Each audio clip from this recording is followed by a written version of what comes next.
In this tutorial, we will be going over how to build a profitable starter railroad to kickstart your game. For my first station, I have chosen Example Town for a few good reasons. Firstly, if we select the settlement, we find it a city. Note the city in brackets next to the name. Cities grow twice as fast as towns, meaning this location will grow more profitable over time. Note the high population as well. It should go without saying that more residents means more potential passengers.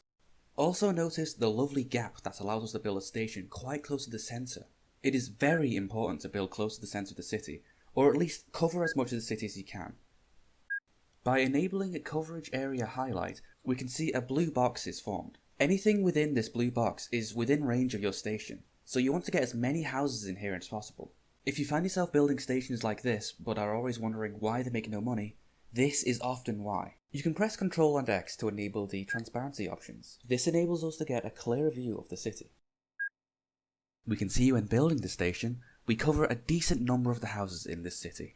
My station will have 2 platforms and will be 7 towers long, as that's the preferred length of my trains. Having 2 platforms means that we can have one train loading and another one unloading at the same time. This means that when one train is loading at the station, another train that has passengers already doesn't need to wait in order to drop them off. This reduces travel times and increases profit. I will now quickly build and connect the other station. If you need help with signalling, check the previous tutorial on my channel, linked in the description below.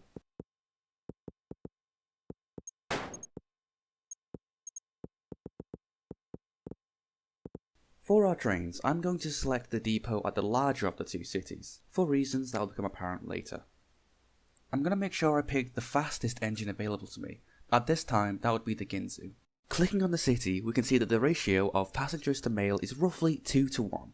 As such, for every 2 passenger coaches, I'll be adding 1 mail wagon. Now we can see that the ratio of passengers to mail is about as close to 2 to 1 as we can get.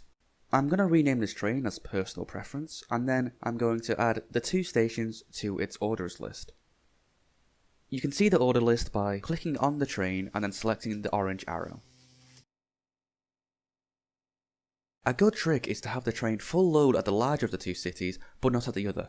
This will help us determine how many trains we'll need, and is also the reason we selected this depot to build our train.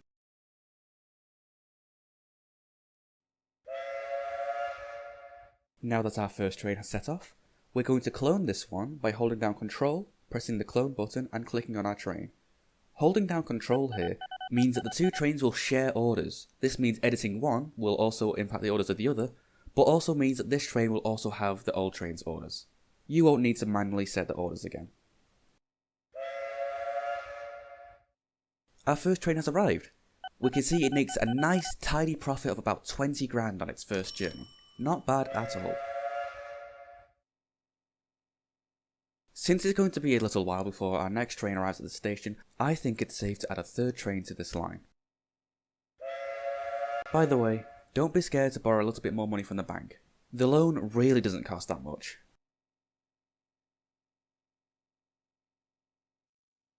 And we're done here. This line will continue to make a tidy profit until the end of the game. You will need to keep your trains up to scratch though. Don't worry, the game will alert you when your trains are getting a bit too old. Then you'll just need to replace them, or maybe even upgrade them. That'll be up to you. At the end of the first year, we've already made over 200 grand in profit. We've paid off our loan already. That's a pretty good start. I will admit, the conditions in this tutorial are quite ideal, but I believe you will have very similar success in your own games. That'll be all for today. If you have any questions or feedback, please drop a comment and I will try my best to respond. Thank you for watching and ta-ra!